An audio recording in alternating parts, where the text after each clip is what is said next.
Hello friends, welcome back to my channel. আশা করি তোমরা প্রত্যেকে ভালো আছো, আমিও ভালো আছি। আমি চলে এলাম নতুন একটা ভিডিওর সাথে। আমি বেশ খানিকক্ষণ আগে মাই সিম্পল লাইফস্টাইল কণিকার একটা ভিডিও দেখলাম। এর আগে ওর ননদেরও ভিডিও দেখেছি, মানে ওর ছোট ননদ যে, তারও একটা ভিডিও দেখেছি।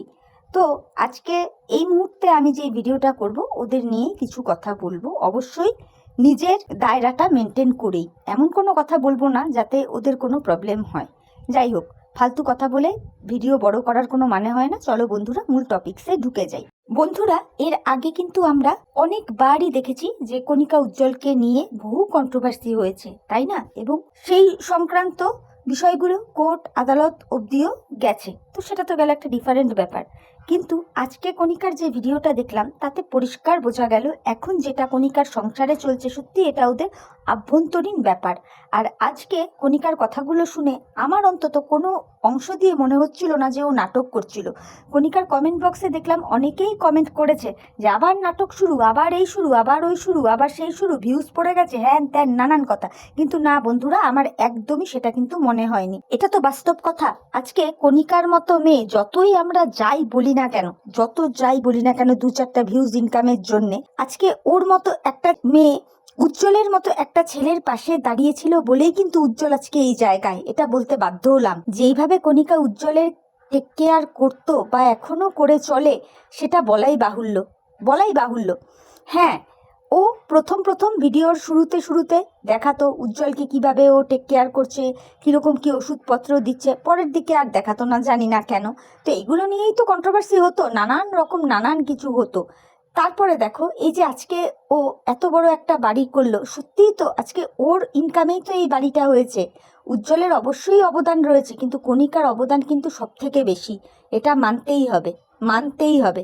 আজকে কণিকা নিজের মুখে স্বীকারই করলো যে ও সকলকে ভালোবেসেছিল, কিন্তু প্রত্যেকে যে যার স্বার্থটা দেখেছে। তারপরে আমরা কণিকার ভিডিওতে কি দেখেছি বন্ধুরা, ও ওর ছোট ননদের মেয়েকে দীর্ঘদিন ধরে ওর নিজের দায়িত্বে রেখে মানুষ করেছে, পড়াশোনা শিখিয়েছে, ইচ অ্যান্ড এভরিথিং করেছে।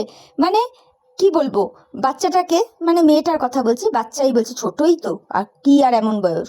বাচ্চাটাকে সব দিক থেকে ওর যেগুলো পছন্দ সেই রকম খাবার দাবার তৈরি করে দেওয়া, সেই রকম ড্রেস কিনে দেওয়া, ওকে সব জায়গায় ঘুরতে নিয়ে যাওয়া, এগুলো কিন্তু কণিকা করেছে ওর ছোট ননদের মেয়ের সঙ্গে। হ্যাঁ, এটাও আবার বলতে হবে, ওর ছোট ননদের মেয়েও কিন্তু কণিকার ক্যামেরা ধরে দিত, যেটা না বললেই নয়। তো বর্তমান সময়ে একজনের দায়িত্ব নেওয়া কিন্তু বিরাট ব্যাপার। সেই জায়গায় যদি দেখা যায় যে এতদিন পরে তার মা এসে এবার আবার তার ঘাড়ে উঠে বসছে, স্বাভাবিক ব্যাপার, তার তো একটু কেমন কেমন লাগবেই, তাই না? মানে আমি কণিকার ননদের কথা বলছি। ওর ননদ যে এই বাড়িতে উঠে এসছে, মানে কণিকাদের বাড়িতে, তাহলে এটা তো কণিকার একটু গায়ে লাগারই কথা। এর মধ্যে তো কণিকার আমি কোনো ভুল দেখতে পাচ্ছি না। একে কণিকা তার ননদের মেয়েটাকে সামলাচ্ছে, এখন যদি ননদের দায়ভারটাও নিতে হয়, এটা কি করে সম্ভব বলো তো? বর্তমান সময়ে কি সেটা সম্ভব? তবে আরও একটা কণিকা কথা বললো, যেটা আমিও লক্ষ্য করে দেখেছি, যে কণিকার ভিডিওতে দীর্ঘদিন ধরে ওর ফ্যামিলির বহু মানুষকেও দেখাতো না, এমনকি উজ্জ্বলকেও দেখা যেত না। এটা কিন্তু সত্যি কথাই। আমি নিজেই ভাবতাম যে কি ব্যাপার, এখন উজ্জ্বলকেও দেখা যায় না কেন। এখন ধীরে ধীরে বুঝতে পারছি যে পারিবারিক অশান্তিটা এমন একটা জায়গাতেই পৌঁছেছে যে নিজের হাজবেন্ডকেও ও হয়তো আর দেখাতে পারে না। সত্যি কথাই এটা। ও ওর মতো ভিডিও করে, তো সেই জায়গায় একটা মেয়ে অর্থাৎ কণিকা ওর ননদের মেয়ের দায়ভার এতদিন নিয়ে এসছে। এইবার যদি ওর ননদও এসে বলে যে আমারও দায়ভার তুমি নাও, কেন নেবে? তোমরাই বলো না বন্ধুরা, এটা একটা অদ্ভুত ব্যাপার নয় কি? কেন নেবে? তারপরে কণিকা কি বলল, ওর ছোট ননদ যে স্বামী সংসার ফেলে রেখে, মানে চিরকালের মতো ছেড়ে রেখে যে বাপের বাড়ি চলে এসছে, এটা কণিকা প্রথমে জানতোই না। তাহলে সেই জায়গা থেকে তো খুব স্বাভাবিক কথা, কণিকা এটা বলতেই পারে যে কি ব্যাপার, অনেক দিন হলো তুমি বাপের বাড়িতে আছো, তাহলে তুমি তোমার শ্বশুর বাড়ি কবে যাচ্ছ? এটা তো এমন কিছু অপরাধের কথা বলেনি। তারপরেও আরেকটা কথা বলি বন্ধুরা, কণিকা কিন্তু এতদিন ধরে ওর সংসার পারিবারিক কেচ্ছা কিন্তু বিক্রি করতে আসেনি। ও ওর মতো নর্মাল ভিডিও করছিল। মাঝখানে তো বেশ কয়েকদিন ভিডিওই দেয়নি। আমেরিকার থেকে ওর কোন মাসি এসেছিল, তখন দেখলাম সামান্য একটু ভিডিও করেছিল, মানে একটা খাপছাড়া গোছের ভিডিও দিচ্ছিল। কিন্তু পুটুক করে কথা কে বলে যাচ্ছিল, ওর ছোট ননদ। তো প্রথমে তো বলতে গেলে ওর ছোট ননদই পারিবারিক কেচ্ছাটাকে সোশ্যাল প্ল্যাটফর্মে আনলো, তাই নয় কি? আনলো তো ওর ছোট ননদ। আর এটা না বন্ধুরা, আমরা সবাই জানি, যতই মানে মুখে বলা হোক না কেন যে বাড়ির বউরা মানে মেয়ে হয় শাশুড়ির কাছে, কোনোদিন হয় না গো। আর এই ধারণাটা না রাখাই ভালো। বৌমা বৌমা, শাশুড়ি মা শাশুড়ি মা।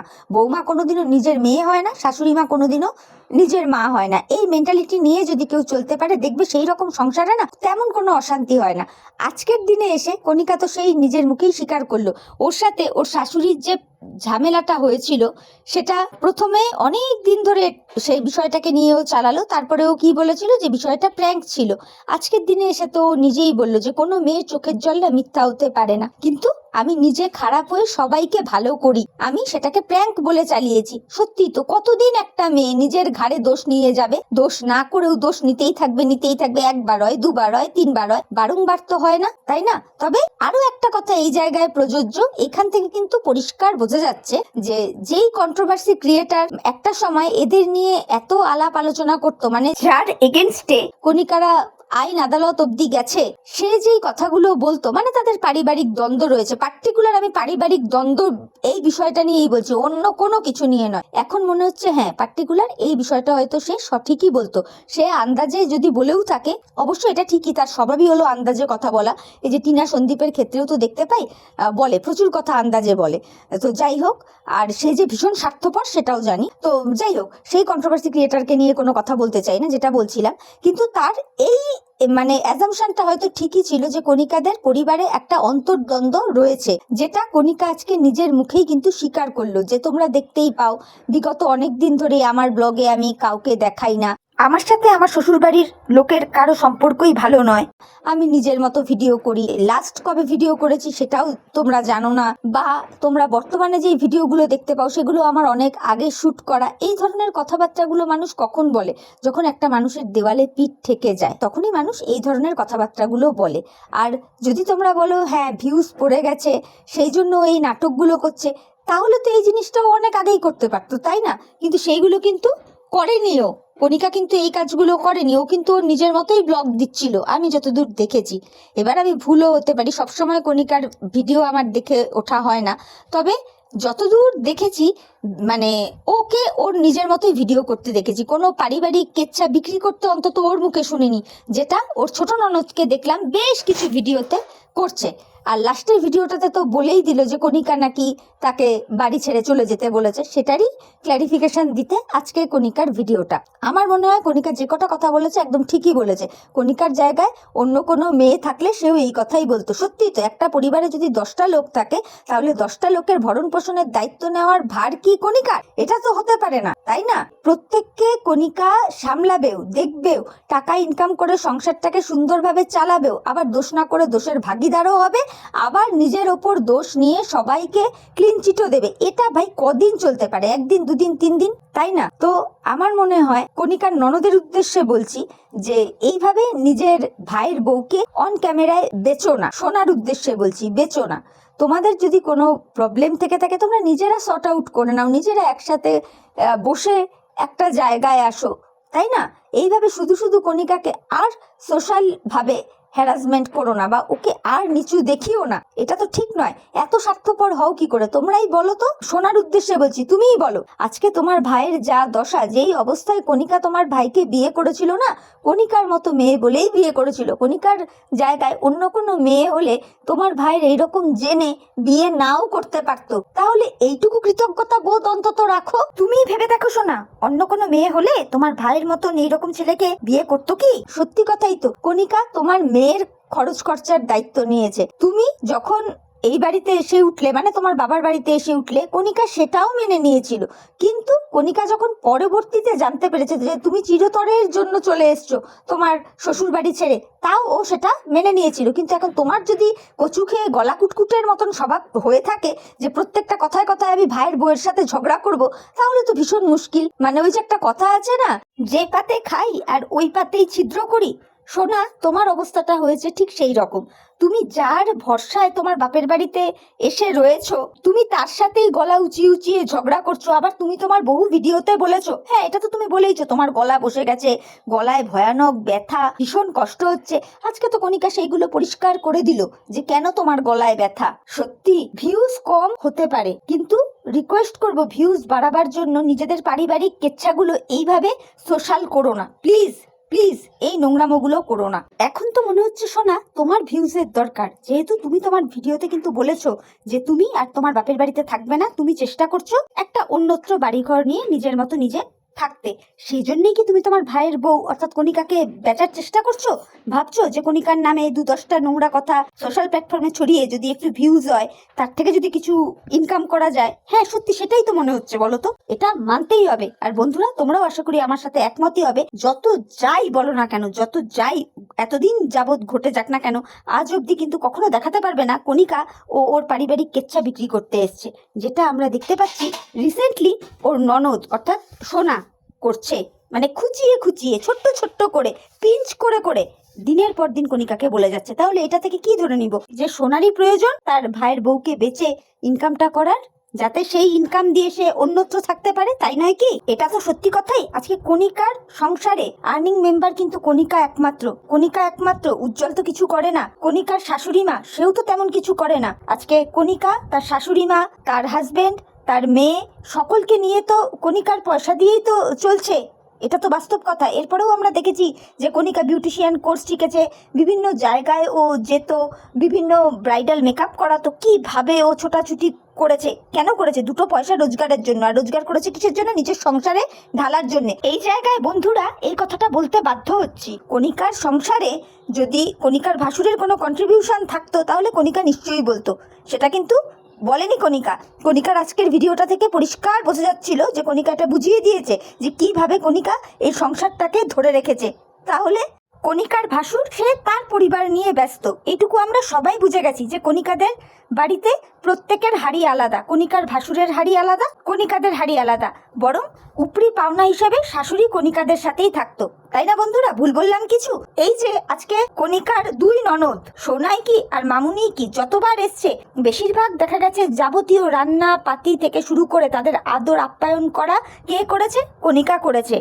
আর অবশ্যই ওদের মা তো করবেই, মানে কণিকা শাশুড়ির কথা বলছি, মা তো করবেই। নিজের মেয়ে, মেয়ের জামাই আসলে পরে মা তো করবেই। কিন্তু এটা না তাদেরও মনে রাখা উচিত, তাদের ছোট বৌমার অবদান কিন্তু অনস্বীকার্য, অনস্বীকার্য। কিন্তু এখন তারা বেইমানি করছে। আর আজকে কণিকার কথাগুলো শুনে কোথাও মনে হয়নি যে ও কোনোটা নাটক করেছে। যদিও ওর কমেন্ট বক্সে মানুষজন ভর্তি ভর্তি করে বলে গেছে যে হ্যাঁ তুমি নাটক করছো, ভিউজ ইনকামের জন্য এইগুলো করছো, আবার নতুন করে তোমাদের নাটক শুরু। তা আমি ভিউয়ার্স বন্ধুদের উদ্দেশ্যে বলতে চাই, যদি সত্যি এটা নাটক হয় না, এই নাটকটা কিন্তু কণিকা নিজের জন্য করছে না। এই নাটকটার নেপথ্যে রয়েছে ওর ননদ, ছোট ননদ, যে কিনা বাইরে থাকতে চায় নিজের মতো করে। তা বাইরে থাকতে গেলে বর্তমান সময়ে কত কি টাকা পয়সা খরচ খরচা লাগে বন্ধুরা, তোমরা আশা করি বুঝতেই পারো। তাহলে সেটা কিভাবে উঠবে? ভাইয়ের বউয়ের মুখটা বেচে। কেন কি কণিকা যথেষ্ট একটা পপুলার ফেস ইউটিউবে, তাই না? কণিকার নিয়ে 2-4টা কথা বললে অটোমেটিক ভিউজ হবে, আর ভিউজ মানেই ইনকাম জেনারেট, এটা আমরা সবাই জানি। আর সেই রাস্তাতেই হাঁটছে গিয়ে হলো সোনা। বলতে বাধ্য হলাম এইভাবে কথাগুলো। সত্যি আমিও ভাবতে পারিনি যে সোনা এইরকম কাজ করতে পারে। যখন ওদের নিয়ে এত কন্ট্রোভার্সি হতো তখন সোনা, মামুনি, আবার এই পাশে কণিকা এমন সুন্দর করে ভিডিওতে বলতো যে যে যাই বলুক ওদের বন্ডিং খুব ভালো, খুব সুন্দর, মানে ওদের বন্ডিং কেউ ভাঙতে পারবে না। হ্যাঁ আজকে তো তার নমুনাগুলো ফুটে ফুটে বেরোচ্ছে, তাই না বন্ধুরা? তারপরে আরেকটা জিনিস তোমরা নিশ্চয়ই শুনেছো বন্ধুরা, কণিকা বলল যে আজকের ডেটে কণিকাকে যদি ও শ্বশুরবাড়ি থেকে লাথি মেরে বের করে দেয়, ওকে রাস্তায় গিয়ে দাঁড়াতে হবে। ওর আর কিচ্ছু নেই, নাথিং। মানে ও সমস্ত কিছু ওর সংসারের প্রতি ঢেলে দিয়েছে। আর আমরাও তো এটা দেখেছি। এই কথাটা কিন্তু কণিকা মিথ্যে কথা বলেনি। কেন বলো তো? কণিকাদের প্রথম ভিডিওটা দেখবে যে ওরা কিরম জায়গায় থাকতো, আর বর্তমানের ভিডিওটা দেখবে যে ওরা এখন কিরম জায়গায় রয়েছে, আই মিন লাইফস্টাইলটা। ঠিক আছে? তাহলে এই যে ঘর বাড়ি করা এত কিছু সব তো কণিকার পয়সাতেই হয়েছে, তাই না? আর কণিকা এই পয়সাগুলো কোথা থেকে রোজগার করেছে? এই ইউটিউব করেই। তার মানে এখান থেকে তো এটা পরিষ্কার বোঝা যাচ্ছে যে কণিকা ইউটিউব থেকে যা রোজগার করেছে সম্পূর্ণটাই সে তার সংসার অর্থাৎ শ্বশুর বাড়ির প্রতি ঢেলে দিয়েছে। সেই কারণেই না কণিকা আজকে এই কথাটা বললো যে ওকে যদি পেছনে লাথি মেরে বের করে দেয় ওর কাছে আর কিচ্ছু নেই। আর সেই রকমই ব্যবহারগুলো করছে ওর সাথেও শ্বশুরবাড়ির লোকগুলো, বলতে বাধ্য হচ্ছে এইভাবে কথাগুলো। এই কারণেই মনে হয় কণিকার কমেন্ট বক্সে একজন ভিউয়ার্স কমেন্ট করে গেছে যে এত টাকা পয়সা রোজগার করেছো, শ্বশুরবাড়িতে কেন ইনভেস্ট করলে? শ্বশুরবাড়ির পেছনে ইনভেস্ট না করে তুমি বাইরে কোথাও একটা ফ্ল্যাট কিনে নিতে পারতে, তাহলে আর আজকে তোমাকে এইরকম দিন দেখতে হতো না। দেখো বন্ধুরা, এইখানটাতে আমি একটা কথা বলি, আজকে পরিবার যদি ভালো হয় না, সবার সাথে সবার যদি একটা সুন্দর সুষ্ঠু মধুর সম্পর্ক হয় না, তাহলে সেটা বাপের বাড়ি কি আর শ্বশুর বাড়ি কি, আরে দুটো পরিবারই তো আমার।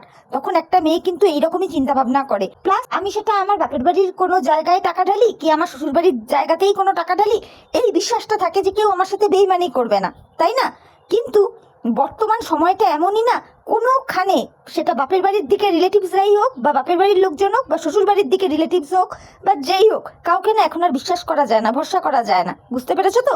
আছলা বাস তারা দেওয়ার জন্য একদম রেডি হয়েই আছে, প্রত্যেকের ক্ষেত্রেই বলছি, কম বেশি। সত্যি কথা বলতে কি বন্ধুরা, এখন তো আমারও মনে হচ্ছে যে সত্যিই হয়তো কণিকা ভুল করেছে তার শ্বশুর বাড়ির পেছনে এত টাকা ইনভেস্ট করে। আজকে এই কথাটা তো বলতে আমি বাধ্য হব, আজকে উজ্জ্বলদের পরিবারটা যেই জায়গায় দাঁড়িয়ে রয়েছে সম্পূর্ণটা কণিকার জন্যে। এটা কারো হয়তো ভালো লাগবে, কারো হয়তো ভালো লাগবে না। আমিও কণিকাকে নিয়ে এক দুটো নেগেটিভ ভিডিও করেছি। হ্যাঁ, কখন করেছি? যখন আমি দেখতে পাইনি যে উজ্জ্বলকেও কিভাবে ট্রিটমেন্ট করছে, কি করছে না করছে, তখন বলেছি। ওই এক দুটোই, আমার গোটা ভিডিও লিস্ট খুঁজলেও মনে হয় 2-3টার বেশি ভিডিও পাবে না কোনো নেগেটিভ ভিডিও। কেন কি? আমার সেরকম মনে হতো না ওদেরকে নিয়ে বলার মতন কিছু। সত্যিই বলছি বন্ধুরা, আজ ভীষণই খারাপ লেগেছে কণিকার কথাগুলো শুনে। ও যে কতটা আপসেট সেটা ওর মুখে চোখে বলা কথাতে পরিষ্কার বোঝা যাচ্ছিল, আর ও যে নাটক করছিল না সেটাও পরিষ্কার বোঝা যাচ্ছিল। আর এই কথাটাও তো কণিকা একদম ঠিকই বলেছে, ওর একটাই মাত্র কন্যা সন্তান, তাহলে তার ভবিষ্যৎটা তো কণিকাকেই দেখতে হবে, তাই না? যেখানে আমরা জানি উজ্জ্বল কিচ্ছুই করে না, সমস্তটাই কণিকার ওপর ডিপেন্ড। তাহলে কণিকার মাথায় তো অনেক চিন্তা, আস্তে আস্তে বাচ্চাটা বড় হচ্ছে, তার পড়াশোনা আরো যত বড় হবে তারও খরচ খরচা বাড়বে, স্বাভাবিক ব্যাপার। এই ক্ষেত্রে আমি কণিকাকে সম্পূর্ণ সাপোর্ট করি। আজকে কণিকা যেইভাবে তার ননদের মেয়েটাকে দেখেছে, তার সমস্ত সবকিছু ফুলফিল করেছে, তেমন তার মেয়েটার দিকেও তো তাকে দেখতে হবে। তো এইগুলো কথা বলে আমার তো মনে হয় না কণিকা কোনো ভুল কথা বলেছে বলে। আর নাটক যদি বলো বন্ধুরা, তাহলে আবারও বলবো, নাটকটা কণিকার ননদ সোনা করছে। তোমরাই বলো না, আছে বাপের বাড়িতে, ধরে নিলাম যে ননদ রয়েছে অর্থাৎ সোনা রয়েছে নিচের তলায় আর কণিকা রয়েছে উপর তলায়, তাহলে কোনো কিছু ঝামেলা গন্ডগোল হলে সেটা তো ওরা আপোষে বসেই মিটিয়ে নিতে পারে, তাই না? সেগুলো না করে সোনা কি করলো, ক্যামেরা খুলে ভাইয়ের বউয়ের নিন্দা করতে বসে গেল, অথচ একই বাড়িতেই কিন্তু দুজন রয়েছে। তাহলে নাটক কে করছে বন্ধুরা? আমি কণিকাকে বলতাম, কিন্তু কণিকা তো আগে তার পারিবারিক কেচ্ছা বিক্রি করতে আসেনি, এসেছে তো সোনা।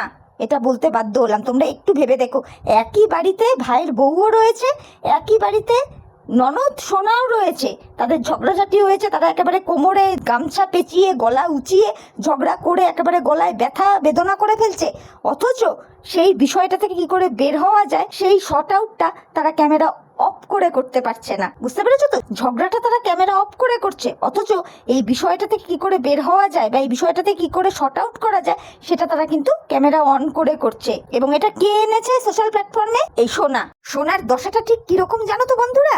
মানে ওই যে একটা কথাই আছে না, যার শিল যার নোড়া তারই ভাঙি দাঁতের গোড়া, ওই অবস্থা হচ্ছে সোনার। প্রথমে কণিকা উজ্জ্বল নিজের থেকে সোনার মেয়ের দায়িত্ব নিল, তাই না? এগুলো তো সোনা অনেকদিন ধরেই দেখে আসছে যে কিভাবে কণিকা তার মেয়ে টেক কেয়ার করেছে, যেমন ভাবেই করুক, করেছে তো। তার লেখাপড়া, তাকে প্রাইভেট টিউশন দেওয়া, সমস্ত কিছু করেছে, যেগুলো বন্ধুরা তোমরাও দেখেছো। এইবার সোনা ভাবছে আমার মেয়েকেও এতদিন দেখেছে, আমিও কণিকার ঘাড়ে গিয়ে বসবো। তো কণিকা তো সেটাও মেনে নিয়েছিল, কিন্তু হলে কি হবে? ওই যে কচু খাওয়া মুখ, ওর সব সময় পেছনে কুটকুট করে কি করে ভাইয়ের বউয়ের সাথে ঝগড়া করা যায়, যেটা কণিকা আজকে বলল। স্বাভাবিক কথা, মানে যার ফ্যামিলিতে থাকবে, যার আয় ইনকামে খাবে, আবার তার পেছনেই বাস দেবে, কতক্ষণ সহ্য করবে গো? এইগুলো না সোনার বদমাইশি, দুটো ভিউজ ইনকামের জন্য এগুলো সোনার বদমাইশি, বলতে বাধ্য হচ্ছি। তো আমার মনে হলো বন্ধুরা এই কটা কথা বলা যায়, সেই জন্য বললাম। তোমরা আমার কথাগুলো একটু শুনে দেখো যে আমার কথায় যুক্তি আছে কি নেই। যদি তোমাদের মনে হয় যে হ্যাঁ আমার কথায় যুক্তি আছে, তাহলে তোমরা তোমাদের মূল্যবান মতামত আমার কমেন্ট বক্সে জানিও। আর ভিডিওটা শুনে ভালো লাগলে অবশ্যই লাইক কমেন্ট শেয়ার সাবস্ক্রাইব করে আমার চ্যানেলের পাশে থেকো। তাহলে চলো এখনকার মতো বিদায় নিচ্ছি, নতুন একটা ভিডিওর সাথে আবার দেখা হয়ে যাবে। ততক্ষণ প্রত্যেকে ভালো থেকো, সুস্থ থেকো, সাবধানে থেকো। Tata, bye, love you all.